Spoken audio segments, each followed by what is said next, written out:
Kagima 13 GF Babaylan 1. Kamusta mga kaagimat? Welcome back sa aking channel. Sa video natin ngayon ay ating pag-uusapan ang tungkol sa baylan lanahan at ituturo ko din dito mga kaagimat ang sikrito niyang ritual may kagahom na siyang pang-ihip sa bunganga ng lanahan baylan upang ito ay mas lalo pang lumakas ang taglay nitong may kagahom Virtudes. Pero bago po niyan ay nagpapasalamat po muna kami ng mga babaylan unom sa lahat-lahat na sumusuporta sa aming YouTube channel. Kami po ay taus-pusong nagpapasalamat sa inyo mga kaagimat at pati na din sa pag-follow ng aming shop sa may Shopee. Sa unang shop namin na Agimat 13 JF Babaylan Unom. At sa ikalawang shop namin doon sa may Shopee na may pangalan na Baylan 13 mga kaagimat. At saka doon din po ito nakapost ang sangkap ng Baylan Lanahan General Virtudes sa may Baylan 13 na shop namin mga kaagimat sa may Shopee. Sa lahat ng aming solid followers at customers sa may shop, maraming salamat po mga kaagimat.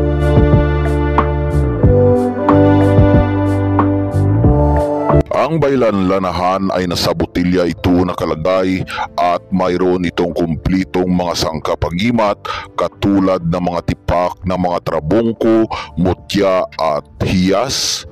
Mayroon din itong mga kakaibang balagon at mga kahoy-kahoy na mga tagubalik para sa Virtudes sa mataas na antas ng mahikang rebelta sumbalik. At may Virtudes din ito na makapagpalakas at makapagbuhay ng mga sangkapagimat katulad ng mga medalyon, mga mutya, hiyas at trabungko.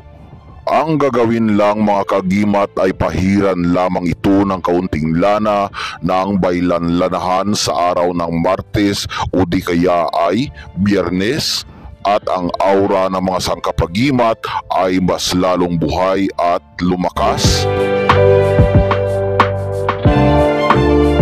Mayroon din itong sangkap na sagradong bunang pulahan na tinatawag para sa pagpalakas ng dungan at kalooban at pampaalis ng takot o nerbiyos. At mayroong ritualis oraculum sa loob ng buti para sa pampagana at pampalakas ng sangkap sa loob ng lanahan. Ang sangkapagimat lanahan na ito ay may pangkalahatang gamit at walang bawal mga kaagimat, kahit saan ay pwede itong madala.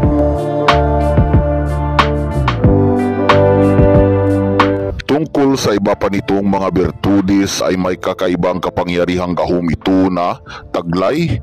May kakayahan na makapag-hypnotize ng kalaban, tao man o mga mababangis na hayop. Basta ito ay may ginagawang masamang hangarin laban sa iyong buhay.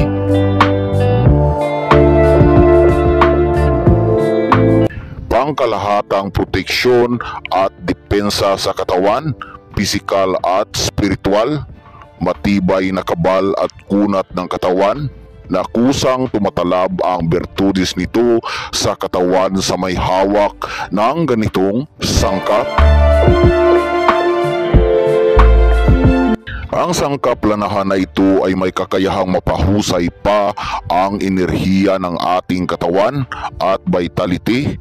Pinapasigla nito ang ating katawan at pinapalakas ang ating buong chakra. May Virtudes sa pampaamo ng mga gabay, hinuptanan at mga surog, nagpapalakas ng abilidad sa panggagamot mga kaagimat, proteksyon at depensa sa mga ambus at sa mga hindi inasahang mga panganib at mga sakuna. May bertudis din ito sa pampaswerte sa negosyo, pampaswerte sa trabaho at may kagahom sa pagpahupa ng galit. May bertudis din ito sa pampatikom ng bibig ng tao na bungangira mga kagimat at pampatikom sa bibig ng mga mababangis na mga hayop. At mabisang sangkap kung may nakaharap sa mga korte. May bertudis din ito sa madaling pagpahilom ng sugat. Ang gagawin lang ay haplasan lamang ng kaunting lana nito mga kagimat. Ang sangkaplanahan na ito ay may kakaibang bertudis na bukalnan.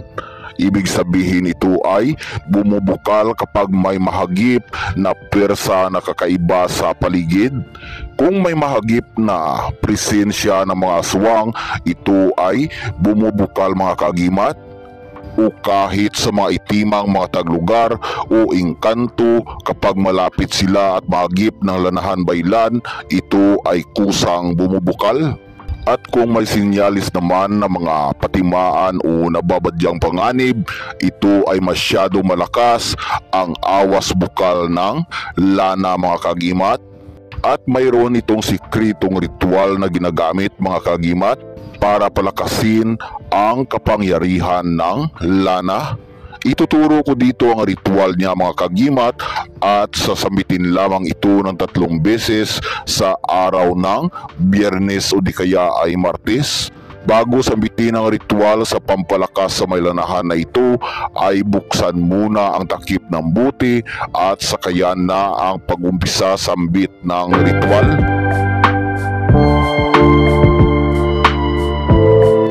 So ito po ang ritual mga kagimat.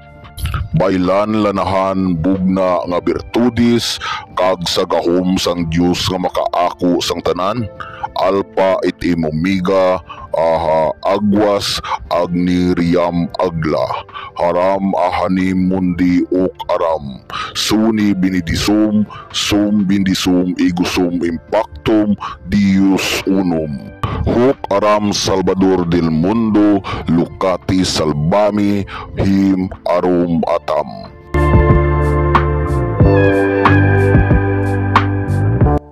So yan po ang ritual mga kagimat.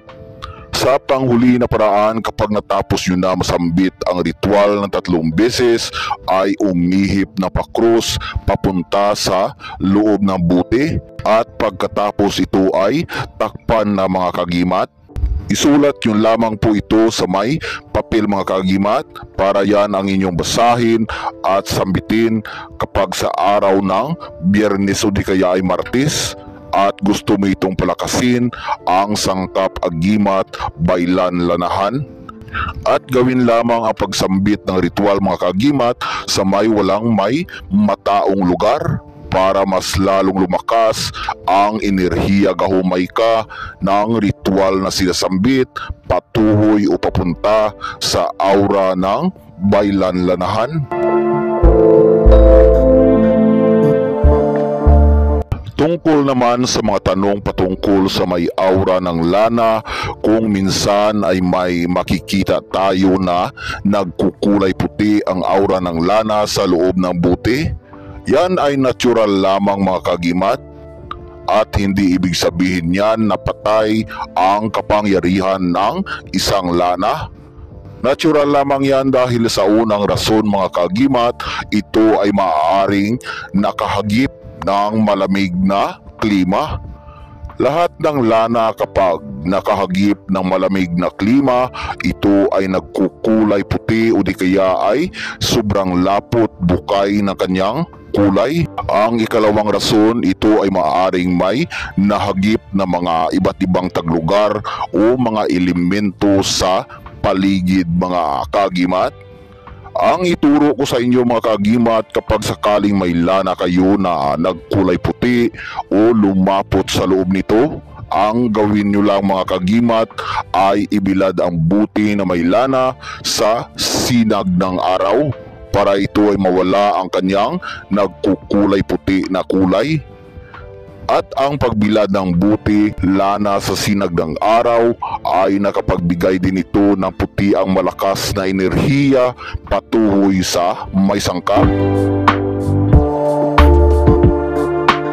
At sobrang dami pa ng mga nakatagong birtudis na tinataglay ang sangkapagimat baylanlanahan at madiskubrihan o mismong ipaalam ito sa may aura na siyang may tangan sa ganitong sahing sangkap agimat.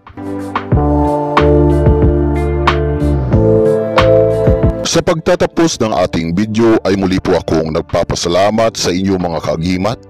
Naway pagpalain tayong lahat ng mga putiang aura at mabubuti ng ating dakilang Diyos makapangyarihan. Ilayo sa mga sakit, iliwas sa mga hindi inaasahang mga panganib, at likupin ng kabanal-banalang birtudis niyang gahom at ibuhos ang swerteng bugna.